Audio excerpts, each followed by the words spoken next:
Howdy, A-Push students. It's Chapter 29, Wilsonian Progressivism in Peace and War. Where we left off with the Progressive Era, we learned about Teddy Roosevelt and Taft and their progressive policies.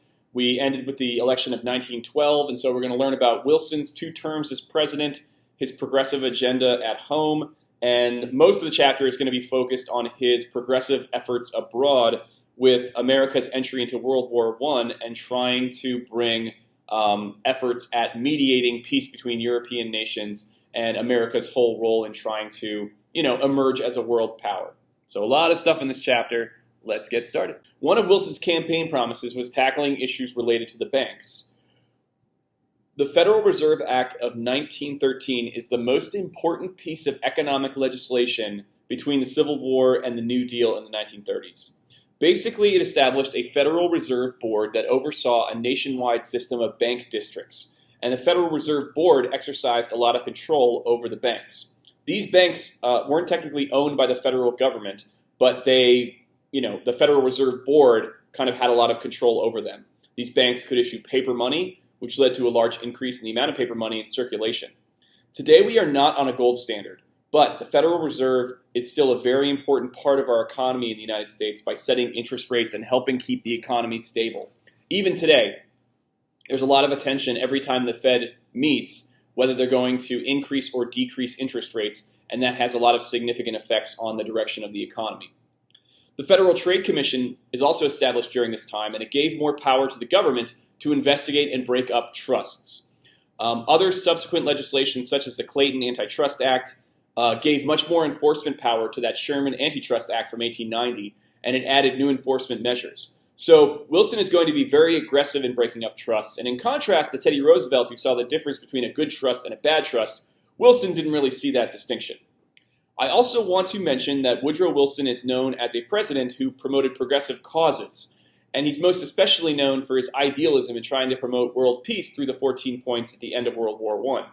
But it's also fair to bring into focus his efforts to impose segregation in federal offices that previously did not have any racial separation.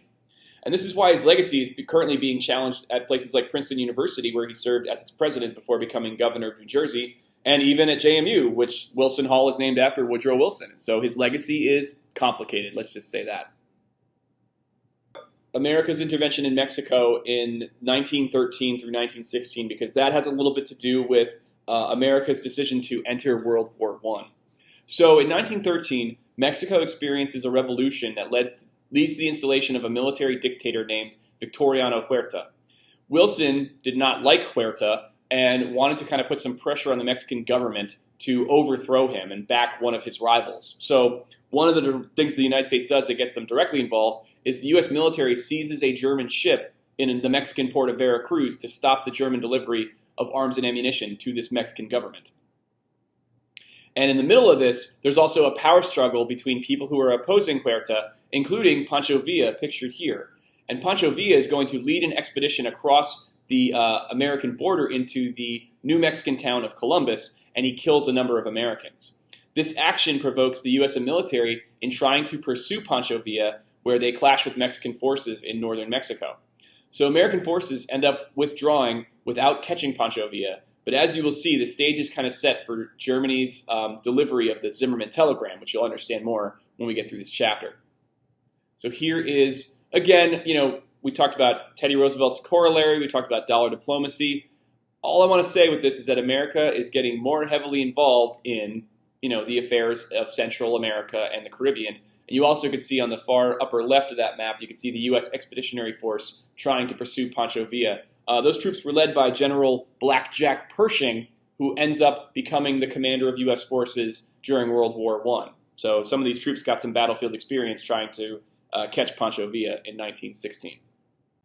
2 years into Wilson's first term, war breaks out in Europe that later becomes known as World War I. At the time, it was known as the Great War because it is ultimately going to be the deadliest conflict in Europe up to that point in history.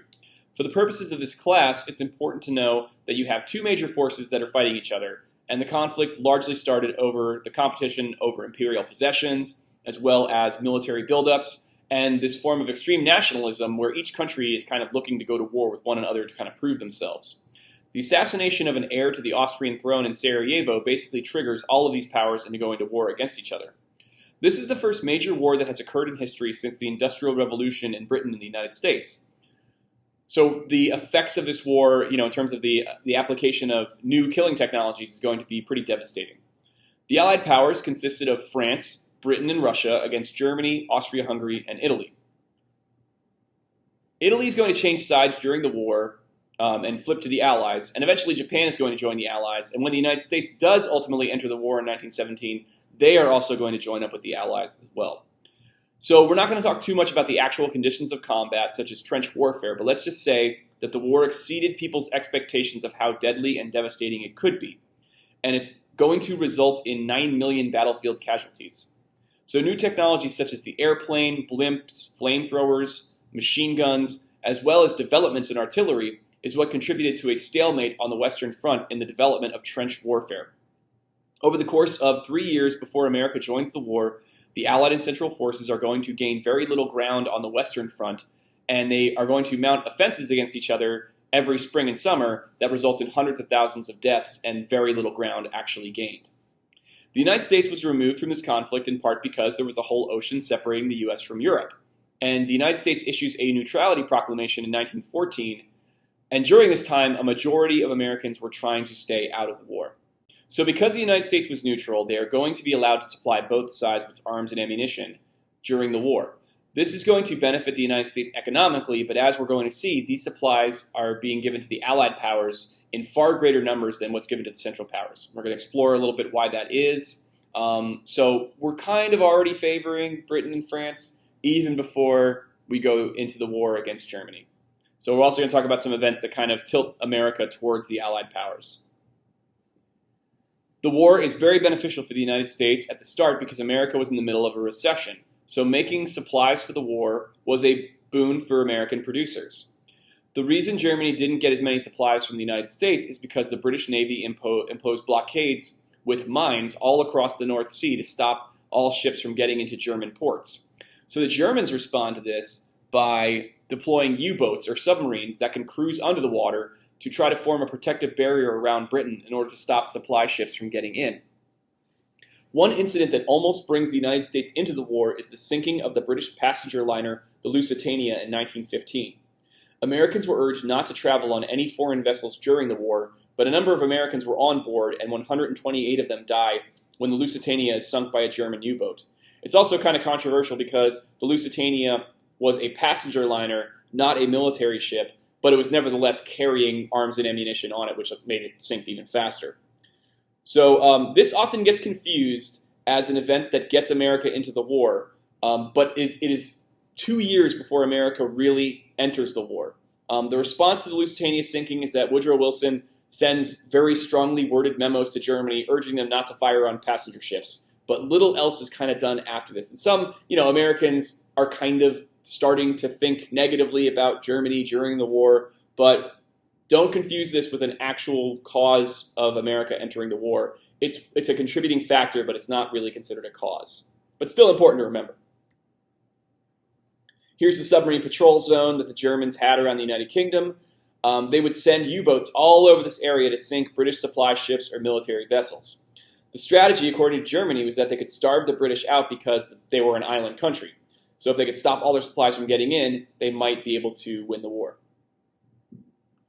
Wilson runs for re-election in 1916. The progressives try to put up a candidate and nominate Theodore Roosevelt to challenge Wilson, but Roosevelt refuses and the progressives end up backing out.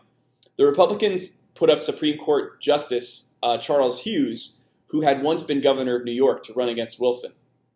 Wilson had won his first term by getting progressives to move away from Taft by offering some progressive reforms. But in 1916, the big push for his campaign slogan was, "He kept us out of war," by trying to show off his leadership. This gains a lot of support from people in the West and Midwest who supported Wilson's progressive policies from the first term, but also support his anti-war policies going into his second term. However, I should note that he never specifically gave a promise that he would keep America out of the war, because he's going to be reelected in 1916 by, a decent margin.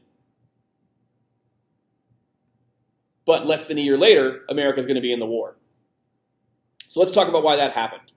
America tries to renew its commitment to neutrality in January of 1917, but Germany responds by declaring unrestricted submarine warfare, meaning that they were going to try to sink any ship that was found within that patrol zone.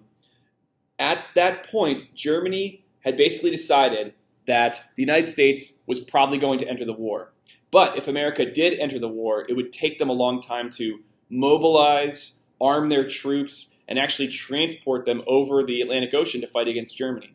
So in the meantime, while that's happening, Germany calculated that if they could sink everything that was going to England, then England would be forced to surrender before America could actually arrive, and then America would just kind of give up because the war would be over. So as a result of this, America broke off diplomatic relations with Germany because of the unrestricted submarine warfare declaration. Then, in March, so 2 months later, the Zimmermann telegram arrives, which was intercepted between Germany and Mexico. Basically, it was Germany saying to Mexico that if America goes to war against Germany, that if Mexico goes to war against the United States to try to divert them, Germany would in turn assist Mexico in gaining back territory lost to them during the Mexican-American War, including Texas, New Mexico, and Arizona. So that's one big factor that leads America to war. Then, in the first 2 weeks of March, German U-boats sink 4 unarmed American vessels. So you have this conspiracy with Germany to try to help Mexico take back what is now American territory, and American ships are being sunk in the Atlantic Ocean. These are the two actions that are going to bring the United States into war against Germany. Despite the loss of American lives and the Zimmermann telegram, you still had people who were opposed to the war, especially in the Midwestern region. In order to gain more support for the war, Wilson chose to frame the objectives for the war in very grandiose terms. So therefore, Wilson declares the war as being fought not only to stop German aggression, but essentially to make the world safe for democracy. Wilson could partially make this claim because the Allied countries that were now in the war were all democratic. Russia had been forced to withdraw from the war in March of 1917, or they were kind of getting knocked out at that point. And back then, they still had an autocratic czar who ruled their country. So Wilson tried to instill some idealism in saying America was not going to fight for material gain or territorial conquest, but instead they were going to try to create a new world where democracy would be allowed to flourish. And this is a reflection of Wilson's idealism going into the war, and it's kind of what he is best known for. In keeping with this idealistic vision for how to fight the war, Woodrow Wilson proposes what has now become known as the 14 points. It was his peace proposal for when the war was going to be over. He tries to present himself and the United States in the role of a mediator that would help reach a peace between these nations without revenge or too many bad feelings. And some of the parts of the 14 points include abolishing secret treaties, which is part of the reason why the war started, free navigation of the seas, a reduction in armaments, and self-determination for oppressed minority groups. Keep in mind that this pretty much only applied to minority groups in Europe, such as the people of Poland, and didn't necessarily apply to the colonies that these imperial powers held. The 14th point called for the establishment of a League of Nations to try to help mediate future conflicts. The idea was this was an international group that would meet together and talk out some of their problems, so maybe war could be avoided in the future. It's with these lofty goals that Wilson is going to travel to France when the war ends in 1918. But in the meantime, we've talked about how America got ready for the war and how it affected things at home, so let's talk about that. Americans were asked to support the war in every way possible, and the government agencies tried to get people to support the war in every way they could. So the Committee of Public Information was established to mobilize people to be in favor of the war and essentially sell the war based on Wilson's war aims. It employed people to deliver patriotic speeches and produce propaganda to build support for the war. This support could be pro-American or anti-German, and it asked people to go without resources in order to support the war effort, such as growing victory gardens or going without meat for a day. So like meatless Mondays were a thing. At the time the war started, there were 8 million German Americans. Some of them faced harassment from crowds of people, including tarring and feathering, but this isn't really going to be a big part of this war. But there was a campaign against German culture that took a number of forms. Orchestras avoided playing German music, German classes were canceled, sauerkraut was renamed Liberty Cabbage, and the hamburger was called a Liberty Steak. So the war was not immediately popular with everybody. And I already talked about some opposition against the war from the Midwest. But labor groups and socialists were especially against the war because they saw it as a continuation of the capitalist system that was only going to benefit the people who produced war materials, at the expense of the young who are going to go off to fight and die. So to stifle any dissent against the war, the Espionage and Sedition Acts were passed by Congress, which made it illegal to publish or say anything against the war effort. During that time, approximately 1,900 anti-war socialists and members of radical labor groups, such as the Industrial Workers of the World, were found guilty under the Sedition Act and given jail sentences.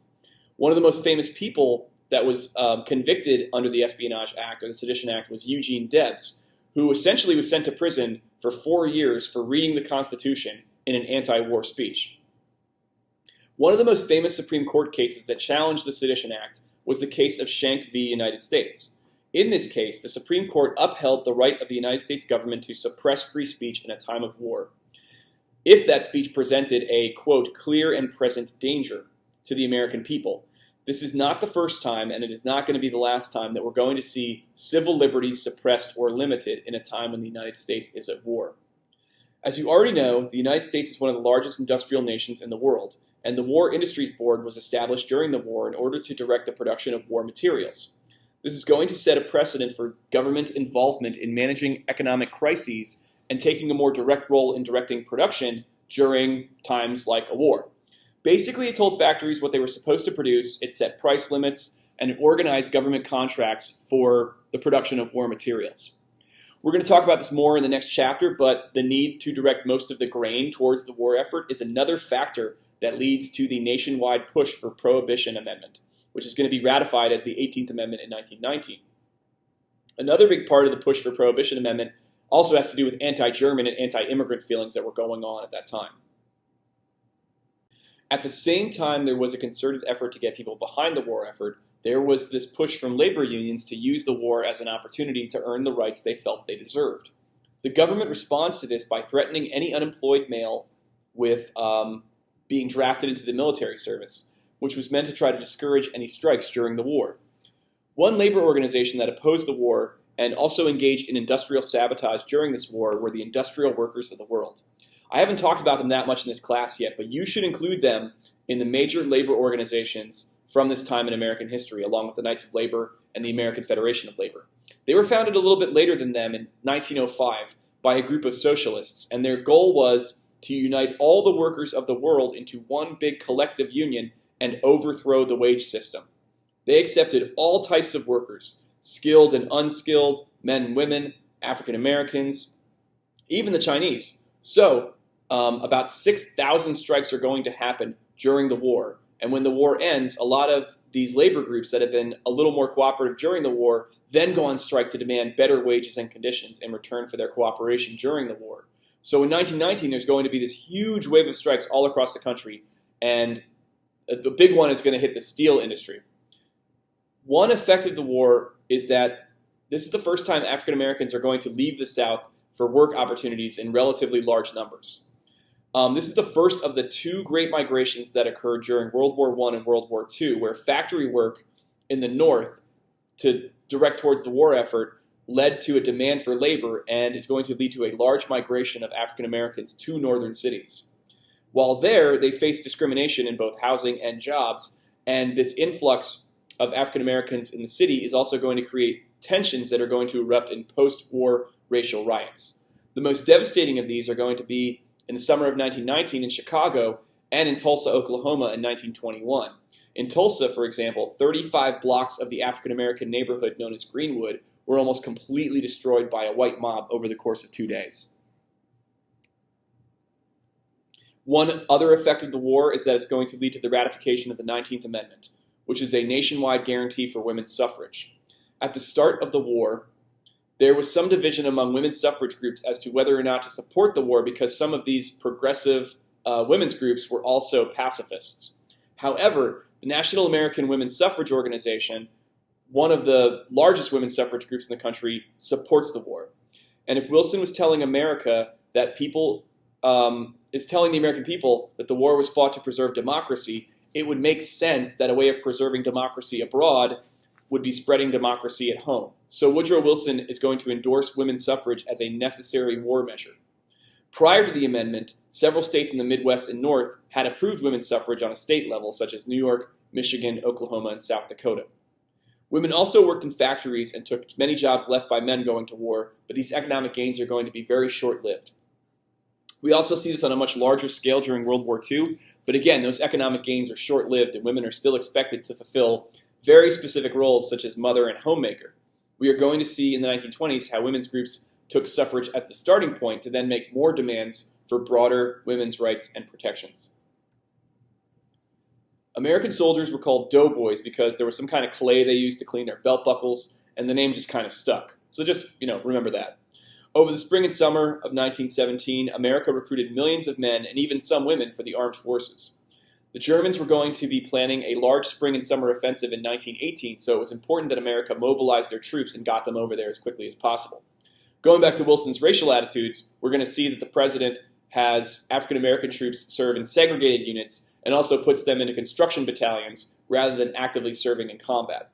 Eventually, there's going to be 4 million people in the military during this war. Not all of them are going to see combat, but because they had to be rushed over there, a lot of them don't get as much training as they were really supposed to get. Other political events are happening that hasten America's arrival to the Western Front of the war. In November of 1917, a radical communist political party called the Bolsheviks seized power in Russia and immediately withdraw from the war. Russia had overthrown the Tsar and established a quasi-democratic government in March of 1917, but this power vacuum paved the way for the Bolsheviks to seize power. They are ultimately going to kill the Tsar and his family, and the government that they establish is going to become known as the Union of Soviet Socialist Republics, or the Soviet Union, or the USSR. So please remember that because that's going to be very important in understanding the entire 20th century. Because Germany no longer has to fight a war on two fronts, they are going to divert all of their forces from the east into this large Western offensive. American troops arrive just in time to counter this German offensive, and American troops are going to be instrumental in halting the German offensive and even pushing the Germans back. Overall, 1.2 million Americans are engaged in combat during the war, and out of those, 120,000 were killed or wounded. This is certainly fewer casualties than the Civil War or World War II, and significantly less than any other nation that fought in the war. To make matters worse, there is a worldwide outbreak of influenza that is a particularly deadly strain. It originated in Kansas from a form of swine flu, and because of the American deployments overseas, because American troops were trained quickly and put in tightly packed barracks, the virus had a chance to spread very quickly. It's going to become known as the Spanish influenza, and anywhere between 50 and 100 million people died from this flu. Exact numbers aren't known because of how records were kept in some of these countries, but obviously, for reasons you now know, the influenza pandemic of 1918 and 1919 has gotten a lot more attention in recent years. I should also note that because of the Sedition Act, what you've already heard about in this chapter, details about the severity of the flu were completely withheld from the American public, and newspapers were censored in any attempts to try to publicize public health measures. There wasn't a term like social distancing back then, but if you want to look up the Philadelphia Parade in 1918 and how Philadelphia gets hardest hit by the flu, I think that's pretty interesting. The German army could not hold up against this Allied offensive in the fall of 1918, and Woodrow Wilson demands that the Kaiser of Germany be removed from power before negotiations take place. So in late October 1918, the Kaiser of Germany, William II, flees to Holland, and the German government that replaces him calls for an armistice or a ceasefire. This armistice is agreed to on November 11, 1918 at 11 a.m., which is now the time that we mark the end of World War I, and it's nowadays known as Veterans Day. So this map shows a couple things. I want to take a minute to look at this. You can see how that stabilized front between 1914 and 1917 was the area where the Allied and Central Powers basically fought for 3 years in a relative stalemate of trench warfare. In 1918, you can see the German offensive in red pushed through the lines, and the Americans engaged the Germans, most notably in the battles of Belleau Wood and Cantigny, as well as in the Meuse-Argonne region. After that, Allied forces drove the Germans back to that black armistice line when the armistice was signed on November 11th. Here's a list of the casualties in the war.